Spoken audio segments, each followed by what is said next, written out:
இன்னைக்கு என்ன பார்க்க போறோம்னா உலகமே வியந்து போற்றக்கூடிய குகேஷ் பத்தி தான் பார்க்க போறோம். அண்ட் குகேஷ் பத்தி சொல்லணும்னா அவர் தான் வேர்ல்ட் செஸ் சாம்பியன், அதாவது யங்கஸ்ட் வேர்ல்ட் செஸ் சாம்பியன். இது எல்லாருக்குமே தெரிஞ்சது தான். அண்ட் சின்ன வயசுலேயே, அதாவது ஒரு 7 இயர்ஸ் இருக்கும் போதுலேருந்து குகேஷ் வந்து செஸ் விளையாட ஆரம்பிச்சிருக்காரு. அண்ட் அப்போ வந்து அவர்கிட்ட விஸ்வநாதன் ஆனந்த் சார் வந்து கேட்பாரு, what you want to become அப்படின்னு கேட்டிருப்பாரு. அண்ட் இந்த வீடியோ ரொம்ப வைரலாக இப்போ வந்து பரவிட்டு இருக்கு. இது எல்லாருமே கண்டிப்பாக பார்த்துருப்பீங்க. I want to become the youngest chess champion அப்படின்னு சொல்லியிருப்பாரு.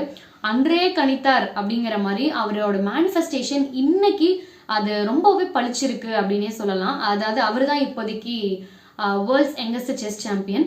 அண்ட் குகேஷ் பார்த்தீங்கன்னா, குகேஷோட அப்பா வந்து ஒரு இஎன்டி சர்ஜன் அண்ட் அவங்க அம்மா வந்து ஒரு மைக்ரோபயாலஜிஸ்ட். அண்ட் இவங்க வந்து சின்ன வயசுலேருந்து அவர் விளையாடும் போது அவருக்கு பெரிய ஸ்பான்சர்ஸ் எதுவுமே இல்லாததுனால கொஞ்சம் ஃபினான்ஷியலி கஷ்டப்படுற டைம் எல்லாம் இருந்திருக்கு. அண்ட் அந்த டைம்ல ஃப்ரெண்ட்ஸ், ஃபேமிலி நிறைய பேர் ஹெல்ப் பண்ணியிருக்காங்க. அண்ட் அப்பா அம்மா 2 பேர் வந்து ஒருத்தர் அவர் அது குகேஷ்